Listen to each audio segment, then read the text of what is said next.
যে বা যারাই এই ভিডিওটি দেখছেন, মাটির চয় এগ্রো ভিলেজে আপনাদের সবাইকে স্বাগত।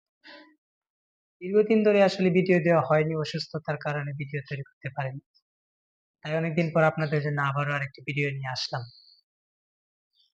আজকের ভিডিওতে আমি আলোচনা করব, আপনি যদি একজন নতুন খামারি হন বা একটা নতুন খামার দিতে চাচ্ছেন, সুন্দর একটি ঘর তৈরি করেছেন, গোয়াল ঘর, এবং গরুর খাদ্য জোগাড় করেছেন, কিন্তু গরু কিনতে গিয়ে আপনি একটি কনফিউশনের মধ্যে আছেন যে আমি তো গরু চিনি না, কোন জাতের গরু দ্রুত মোটা তাজা হয়, কোন গরুগুলা সুস্থ সবল গরু দেখে আমি কিনবো।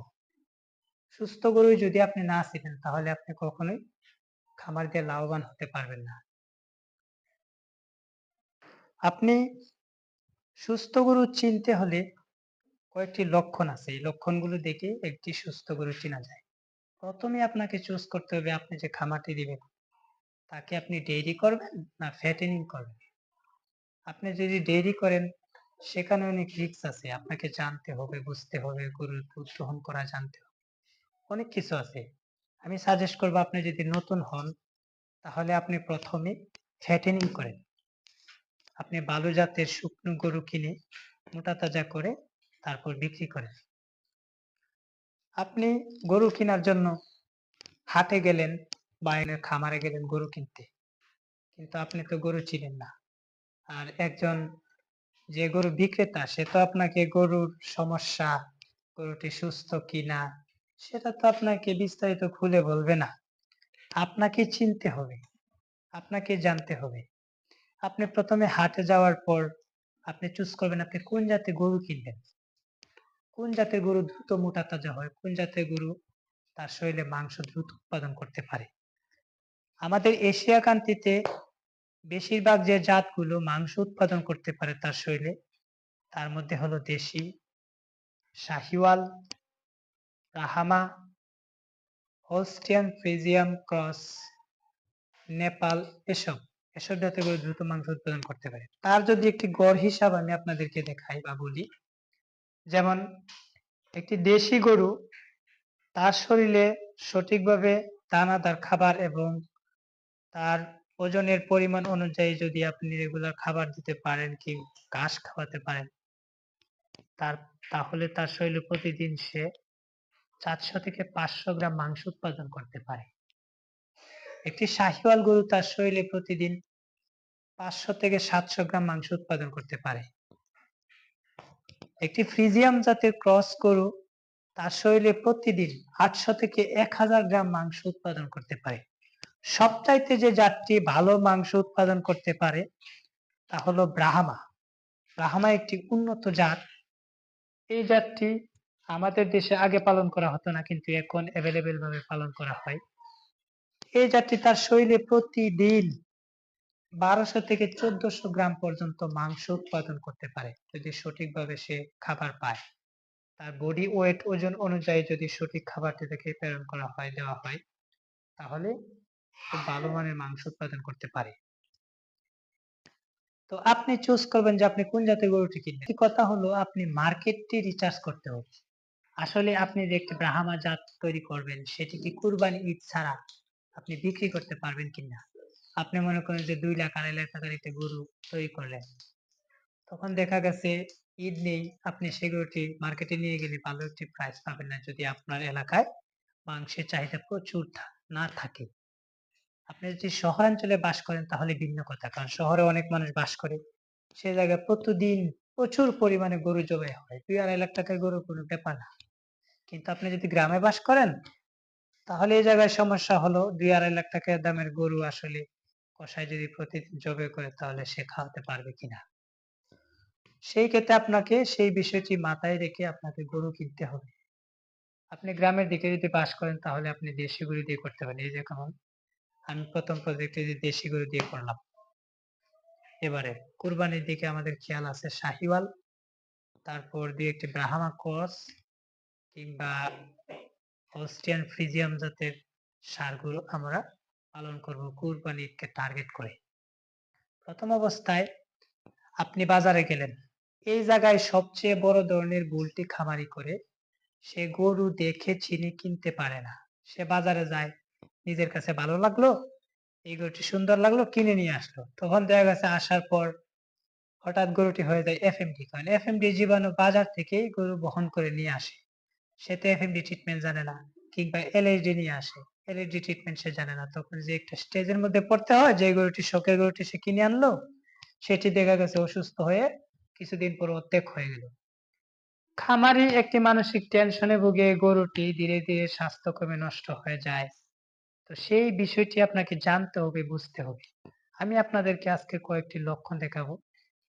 আমি তো এখন বাজারে না, কিন্তু আমার খামারে আমি গরু দিয়ে আপনাদেরকে লক্ষণগুলো দেখাবো, যে আপনি কোন লক্ষণগুলো দেখে একটি সুস্থ গরু চিনতে পারবেন। আপনি প্রথমে বাজারে গিয়ে প্রথমে যে লক্ষণটি দেখবেন তা হলো গরুর পিঠে এভাবে হাত রাখবেন। এই দেখেন গরু ঝাঁকি দিচ্ছে। এভাবে হাত রাখলে গরু দেখবেন এই যে ঝাঁকি দেয়। তখন বুঝবেন যে গরুটি সুস্থ আছে। সুস্থতার দ্বিতীয় লক্ষণ হলো গরুটি সতর্ক থাকবে। দেখেন এই যে আপনি কাছে গেলে আপনাকে শিং দিয়ে মারতে আসবে। তারপর গরুটি দ্রুত কান নাড়াবে। সুস্থতার লক্ষণ। তৃতীয় লক্ষণটি হলো আপনি প্রথমে খেয়াল করে দেখবেন এই যে নাকের যে এই যে কালো অংশটা, এই অংশটা ভিজা থাকবে। এই দেখেন একটু ভিজা, এখানে বিন্দু বিন্দু পানি জমে থাকবে। এবং গরুটি জিহ্বা দিয়ে এই নাকের দুইটি ছিদ্রতে ঘন ঘন দেখবেন জিহ্বা ঢুকিয়ে চাটবে। সেই বিষয়টি মনোযোগ সহকারে লক্ষ্য করবেন, সেটি হলো সুস্থ গরুর লক্ষণ। তারপরে লেজ দিয়ে সে ঘন ঘন তার পিঠে মশা মাছি তাড়াবে, জাবর কাটবে, এবং সে সুস্থভাবে দেখবেন মানে খেতে চাইবে।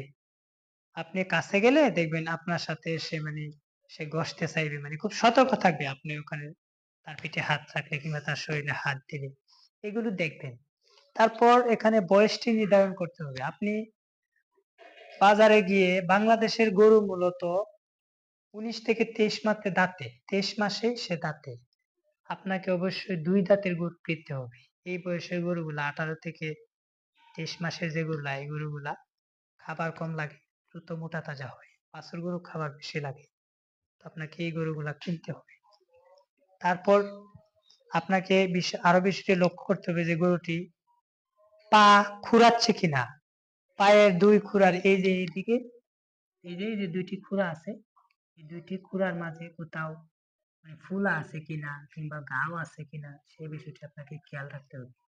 তারপর মুখ দিয়ে লালা ঝরছে কিনা, গরুটি অতিরিক্ত গরমে এভাবে দখল করছে কিনা, এই বিষয়গুলো আপনাকে খেয়াল রাখতে হবে, জানতে হবে, বুঝতে হবে। আমি প্রথম অবস্থায় একটি বেচ করেছিলাম, এটা 1 বছর আগে। তখন আমি এই ধরনের সমস্যায় পড়েছিলাম। তখন আমি জানতাম না। আমি বাজারে গিয়েছিলাম, তারপর গরু কিনে নিয়ে আসলাম, কিন্তু দেখা গেছে এফএমডি হয়ে গেল। তখন ধীরে ধীরে আমি সেই বিষয়টি শিখেছি। আমি আমার খামার লাইফে আমি যে ভুলগুলো করেছি বা যে ভুলগুলো থেকে শিক্ষা গ্রহণ করেছি, সেইগুলো আমি আপনাদের সামনে তুলে ধরতে চাই, আপনারা যাতে শিখতে পারেন, জেনে শুনে বুঝে একটি সুন্দর ভবিষ্যতে একটি আপনাদের স্বপ্নের খামার গড়ে তুলতে পারেন। তো জানি না আপনাদের কাছে আমার ভিডিওটি কেমন লাগে। ইনশাআল্লাহ আমাদের ভিডিওটি যদি ভালো লাগে লাইক, কমেন্ট, শেয়ার করবেন। আপনাদের আগ্রহই আমাদের উৎসাহ। সবচেয়ে বড় কথা হলো, আপনি যদি কোনো জিনিস কিনে লাভ না করতে পারেন, তাহলে তাহলে আপনি বিক্রি করে কখনোই লাভ করতে পারবেন না। তাই আপনাকে কেনার সময় জিততে হবে। আপনি যদি কিনতেই জিততে না পারেন, তাহলে আপনি বিক্রি করে লাভ কি করবেন? আপনি দেখা গেছে একটা গরু কেনার সময় ঠকে গেলেন। 2-4 হাজার টাকা আপনি বেশি দিয়ে কিনে নিলেন, কিন্তু এই গরুটি আপনি 3 মাস 6 মাস পালার পর দেখা গেছে আপনি সেরকম লাভ করতে পারবেন না। কারণ আপনি কিনার মধ্যেই ঠকে গেছেন। তারপর বাজারে অনেক দালাল চক্র আছে, যারা আপনাকে গরু কিনে দেবে।